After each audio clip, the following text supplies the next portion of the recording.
I'm back. It's been a while. Been pulling a Casper and ghosted a little bit. All right. So much has happened. But there's one thing that I want to dig into today that I haven't had a chance to yet because I haven't been on here for a little bit. It's the new budget that Trump and his administration has proposed. It passed the House barely May 22nd. It's now in the hands of the Senate, who could approve it at any time. But in the state that it's currently in, the view is that they're not going to approve it. So one thing that's pretty important, before I get into the details of this bill, is that this is called a reconciliation bill. Why does that matter? Well, typically, when it's not a reconciliation bill, and it's just a budget, I shouldn't say just, it's a budget, it requires 2/3 of approval from both the House and then the Senate, 2/3, okay? What about a reconciliation bill? Well, the Republican Party was able to make some changes and propose this piece of legislation as a reconciliation bill. Why does that matter? Well, here's why. Instead of the 2/3 in each chamber, they only need a majority.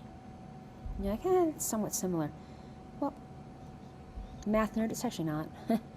2/3 versus a majority is not the same. And it's definitely not the same when you have a House of Representatives and a Senate that is majority controlled by the Republican Party, but not 2/3 majority controlled. So they want to get this through, right? And they were able to figure out a way to do it, at least logistically. So what is this bill? What's in it? Why does it matter? Let's get some dangerous information in your head so that you are knowledgeable about what this is. First off, okay, I'm going to go there. The name of it is like the Great Big Beautiful Bill Act of 2025. Listen, I don't care what side of the aisle you're on. I don't care. But can we agree as adults that when we propose legislation, that we will actually have an educated, mature title to that legislation? Not something that I see as like a title for, I don't know, Bluey or Loud House. Come on, guys. Like, it's just embarrassing. Anyway, so what's a budget? In simple terms, revenue expenses, right? Just like what you and I would look at to fund our household or our life. So how much money am I making? And what am I spending? And God help me if I'm spending a shit ton more than I'm making, because that is not sustainable, right? And for this country, when we do spend more than we make, where do we get that money from? The government issues bonds, right? We pay an interest rate on it. And debt isn't necessarily a bad thing, right? Like some of us have it as a mortgage for a house or our car loan or whatever. There's a reason to have it. When it gets out of control, that's a problem. So anyway, in this big, beautiful bill, here's the rub. There's a group called the Congressional Budget Office. Here's a theme, an independent, nonpartisan organization, 275-ish people, I think. It was formed in the mid-'70s. Their sole purpose in life, they're financial nerds. Love them.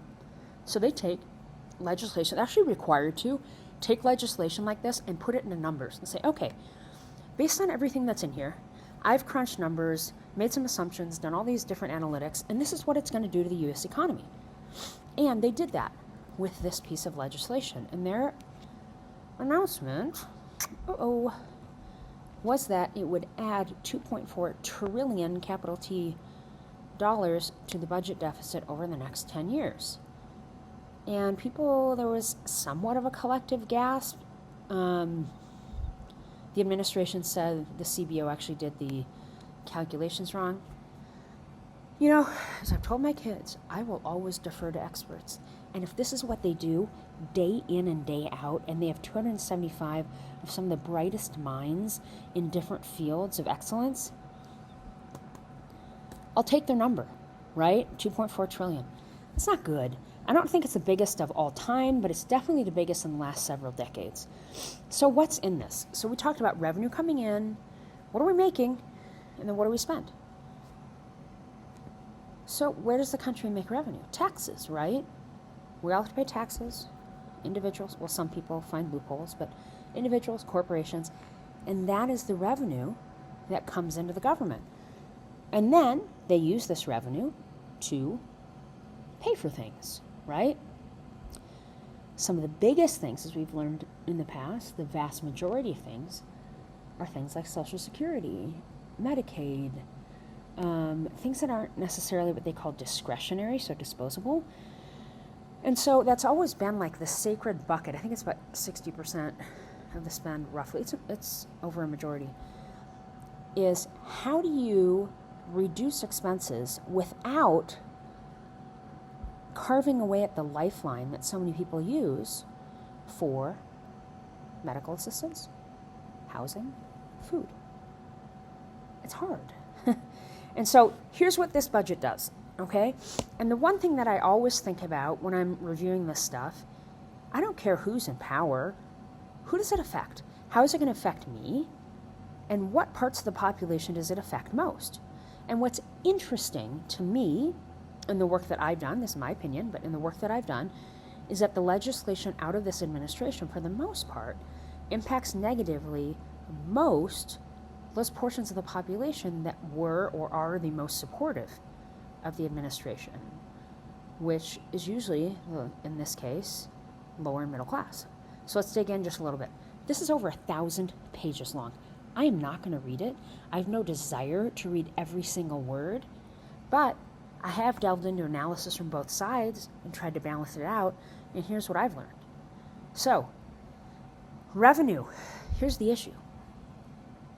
Instead of increasing revenue, because who wants to pay more taxes, the administration is actually proposing some pretty substantial tax cuts to the tune of $3.7 trillion. Well, part of that is a 2017 tax cut that was enacted by Trump that was actually carried over by Biden. He continued it. So that part's not new. But there are other tax cuts in there, and the ones that they mentioned to kind of pull at our heartstrings a little bit, sorry, but it's true, is like no tax on tips, no tax on overtime, certain differences in taxes for Social Security recipients. Okay, but in the grand scheme of things, those little warm nuggets are teeny tiny percentages. But we just don't have as much revenue coming in because of this, right? And that's the CBO saying it, not me. So I'm going to take their number. They're the experts. $3.7 trillion of reduced revenue coming in. So what about on the expense side? Well, instead of spending more, they're actually making spending cuts. So, I mean, I guess maybe, but let's figure out where those cuts are coming from. CBO says $1.3 trillion of cuts. Medicaid, NIH, National Institute of Health, Affordable Care Act, student loans, things that are pretty hefty, things that affect a lot of people in this country for basic needs. So what does that mean? Okay, so Medicaid. It's not small. About 70 million Americans rely on Medicaid for health insurance. These are folks below the poverty level, people who are disabled, that type of thing. 70 million. That's a big number, guys. And they want to propose cuts. Well, what are some of the changes or cuts? Add a working requirement that they have to get a job with a certain period of time. On paper, that sounds pretty smart, right? Here's the reality. When you cut the back office of people, meaning the people who process the paperwork and get things done, because that is still one of the main ways that our government operates, not the most efficient. When you decide to nix a lot of those people, and then all of a sudden, all the analysis that I've seen has said that changes in applications or even to get this work approval thing processed could take up to 6 months. 6 months, guys, 180 days. Can you imagine? No health care, 180 days. No food stamps, right? What's now called SNAP program. 40 million people rely upon food stamps, the SNAP program, for putting food on their table for their family, right? So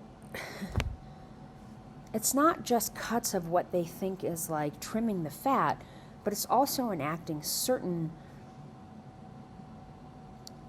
new rules for how people qualify for this stuff.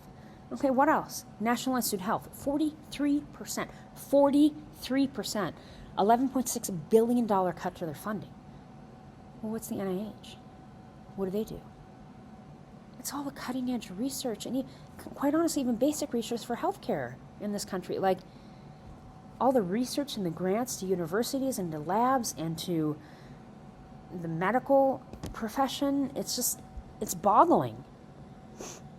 I mean, and even as part of that, they're supposedly dismantling the whole effort on creating an HIV vaccine. It's stuff like that, right? So they're saying, oh no, we're not spending more, we're actually cutting, so this is good. But you gotta look at what's being cut and who it impacts. What else? Affordable Care Act, also known as Obamacare. Again, they're just going to make it harder. So what are they proposing as of right now? No auto re-enrollment. Excuse me. Why does that matter? Who is on the Affordable Care Act, folks? First of all, it's a lot of people, and the CBO thinks that about 12 million people will be affected or lose health care as a result of this.